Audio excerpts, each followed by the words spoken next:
হিংসা, তাদের হিংসা হেরে যাবে ইনশাআল্লাহ, আর আমাদের ভালোবাসাই জিতে যাবে ইনশাআল্লাহ।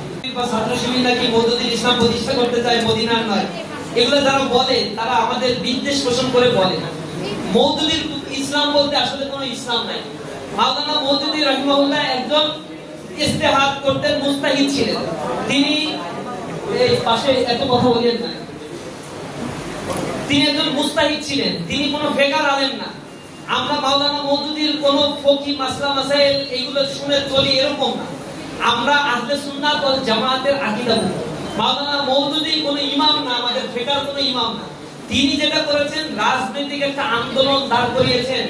ইসলামকে রাজনৈতিক শক্তি হিসেবে উপমহাদেশে দীর্ঘ সময় ধরে ইসলাম সাপ্রেস ছিল, সেই জায়গায় মাওলানা মওদুদী তার চিন্তা, দর্শন, জ্ঞান, গবেষণা দিয়ে একটা প্ল্যাটফর্ম তৈরি করেছেন যে ইসলাম হচ্ছে সর্বশ্রেষ্ঠ ধর্ম। এই ধর্ম শুধু খানকা, মসজিদ, মিলাদ শরীফের জন্য নয়, পৃথিবী পরিচালনার দক্ষতা রাখে ইসলাম। সুতরাং ইসলামকে রাষ্ট্র ক্ষমতায় নেওয়ার জন্য যে ফর্মুলা, সেই ফর্মুলাগুলো নিয়ে উপমহাদেশে তিনি কাজ করেছেন। তিনি আমাদের কোনো ফিকহ আলেম না যে আমরা মাওলানা মওদুদীর মাসলা মাসাইল শুনি। আমাদের এই সংগঠনে হানাফি মাযহাবের লোক আছে, মালিকি মাযহাবকেও মানলে মানতে পারে, হাম্বলি মানলে মানে, এরপরে হচ্ছে আহলে হাদিসের লোকজন আছে। এই সংগঠনের কোনো বাধা নেই। মাওলানা মওদুদীর ইসলাম বলতে কোনো ইসলাম নাই।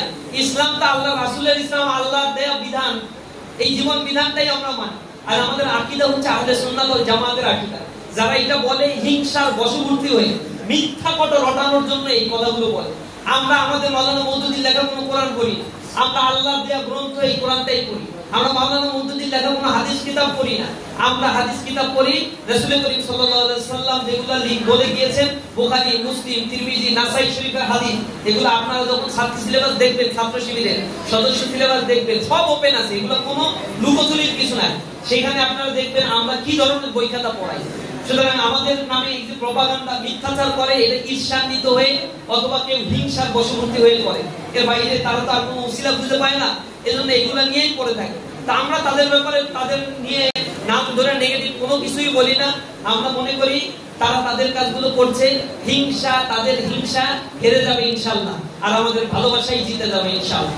তাদের হিংসাত্মক মনোভাবের কারণে আজকে তারা সংকীর্ণ হয়ে গেছে, ছোট হইতে হইতে তাদের আর জায়গা নাই, গর্তের মধ্যে ঢুকে গেছে। আল্লাহ রাব্বুল আলামিন আমাদেরকে বড় বানিয়ে দিয়েছেন। আমরা কারো প্রতি হিংসা পোষণ করি না, সবার জন্য আল্লাহ রাব্বুল আলামিনের কাছে আমরা দোয়া করি।